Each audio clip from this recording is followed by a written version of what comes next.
Et salut à tous les amis, j'espère que vous vous portez bien.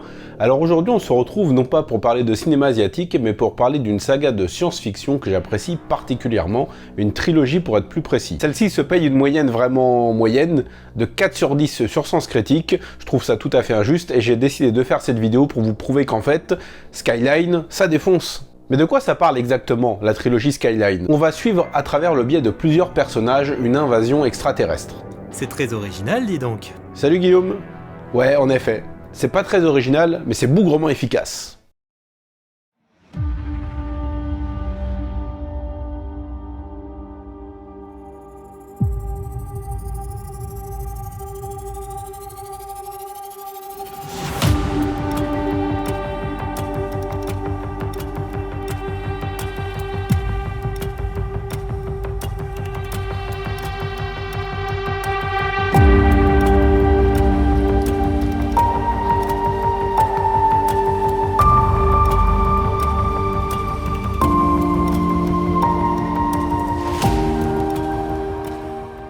Et on commence tout de suite avec le premier film sorti en 2010 et réalisé par les frères Strauss. Qui ça? Les frères Strauss. Ah, je vois. Bon bah du coup, autant se mettre dans l'ambiance, hein. Alors c'est vrai qu'avec seulement 2 films à leur actif et leur premier étant Alien vs Predator Requiem en 2007, qui était tout simplement une catastrophe visuelle, si on peut dire ainsi parce qu'on voyait rien dans ce putain de film, on était plutôt en droit de s'inquiéter pour ce Skyline. Mais c'est étrange comme Skyline, premier du nom, semble être l'antithèse d'Alien vs Predator. On ne voyait rien dans EVP Requiem? Ici, tout se passe sous un grand soleil californien, au sein d'une résidence de luxe en plein jour, et la lumière bleu vive des vaisseaux extraterrestres est un élément crucial du film. Bon, avouons-le.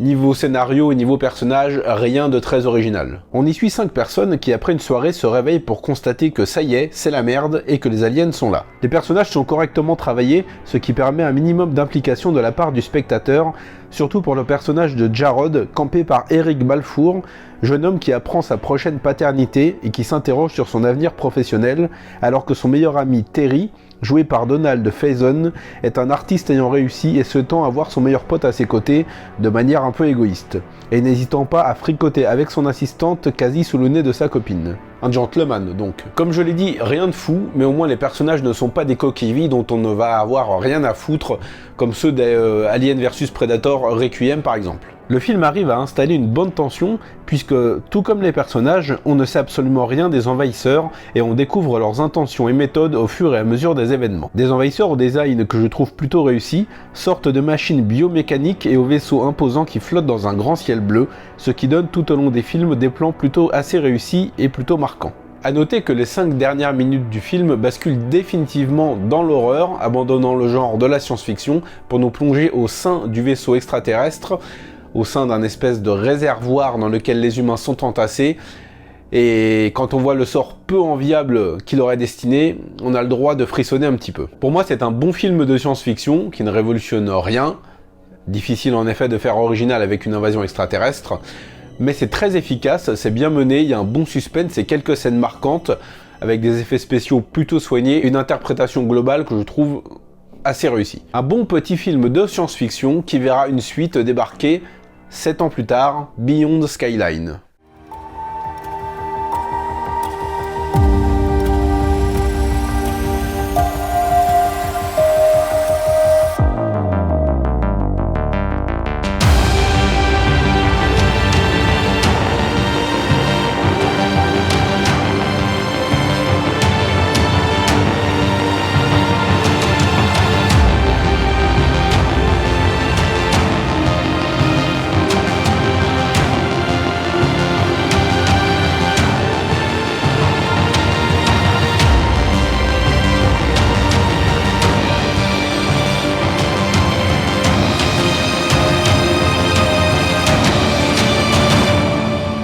Pour ce film, les frères Strauss cèdent leur place au producteur et scénariste du film précédent, Liam O'Donnell, qui signait alors avec ce Beyond Skyline sa première réalisation. Il livre ici une réalisation sans réel génie, il faut bien l'avouer, mais plutôt fluide et efficace, avec une action lisible et bien mise en scène, et des plans plutôt agréables sur tout l'environnement extraterrestre qui sont plutôt bien gérés. Le policier Mark Corley, qui est avec son fils Trent dans le métro, assiste à l'invasion de Los Angeles par des extraterrestres.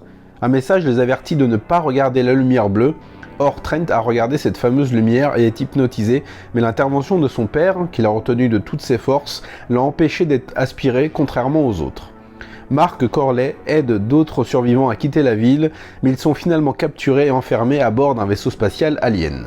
Ce que j'aime particulièrement avec ce deuxième film, et avec la trilogie en général, c'est qu'elle s'applique à maintenir une cohérence narrative. Ainsi, on retrouvera le couple survivant du premier film, Helen et Jarrod, même si c'est pour une petite poignée de minutes et que leurs interprètes ne sont plus les mêmes. On retrouve également des scènes présentées dans le premier volet, comme l'attaque du vaisseau par les avions militaires, ici du point de vue des nouveaux personnages, puisque la première partie de Beyond Skyline se déroule en même temps que le premier film. La continuité est ainsi assurée, et cela fait un point d'ancrage appréciable dans cet univers pour le spectateur. On retrouve dans le film un casting d'hommes d'action, puisque se côtoient Frank Grillo, Yayan Ruyan et Uko Iwaz, qu'on a pu apercevoir entre autres dans les deux films The Raid. Des artistes martiaux confirmés qui partageront l'affiche avec quelques personnages féminins, interprétés par Bojana Novakovic dans le rôle d'Audrey, une conductrice de métro, et Valentine Payenne dans le rôle crucial de Rose, fille des héros du premier volet. On passera un bon quart d'heure au sein du vaisseau extraterrestre, ce qui nous permettra de retrouver la réserve de corps humains vue à la fin du premier film et d'en apprendre un peu plus sur les envahisseurs. La deuxième moitié du film amène nos héros au Laos où ils rencontreront les personnages de Chi et de son frère Sua. D'ailleurs, Iko Uwaz a beaucoup transpiré lors du tournage, et c'est là que le film intègre des scènes de baston qui sonnent complètement hors sujet, mais qui, je dois bien l'avouer, m'ont collé le sourire aux lèvres. Parce qu'on est carrément dans The Raid contre les extraterrestres. Même si les combats sont bien entendu 100 fois moins impressionnants que dans les films d'action indonésiens récents. Voir Iko et Yayan Ruyan défoncer de l'extraterrestre à grands coups de couteau et de coups de pied retournés, ça n'a pas de prix. Le final dure 10 bonnes minutes bien généreuses et nous gratifie également d'un fight entre extraterrestres géants au sein des ruines d'un temple à Angkor, et c'est fucking jouissif. Bon, niveau développement des personnages, c'est moins bon que dans le premier film. À part la relation père-fils qui anime le personnage de Frank Grillo, on ne sait quasi rien des autres à part qu'ils s'unissent pour tenter de résister aux envahisseurs. On perd le côté plus intimiste du premier film au profit d'un spectacle généreux et ultra rythmé qui enrichit un peu les bases de l'univers tout en posant des nouvelles pour un troisième film avec quelques flashbacks qui déboucheront sur un cliffhanger. Et franchement, j'avais vraiment très hâte de voir ça. Troisième opus de la trilogie, Skylines, avec un S, est sorti l'année dernière.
Avec toujours ce souci de la continuité, le film démarre là où s'arrêtait le précédent. On retrouve Rose et Trent à bord d'un vaisseau, prêts à mener une attaque décisive contre les envahisseurs. Sauf que quelque chose va mal se passer et entraîner une gigantesque perte humaine par la faute de Rose. 5 ans après, un virus menace les hybrides aliens alliés des humains. Rose et son équipe de soldats d'élite embarquent dans une mission vers un monde extraterrestre pour les sauver. Toujours réalisé par Liam O'Donnell, le film continue le récit en nous faisant retrouver les personnages de Rose, la fille des héros du premier film, et Trent, déjà présents dans Beyond Skyline.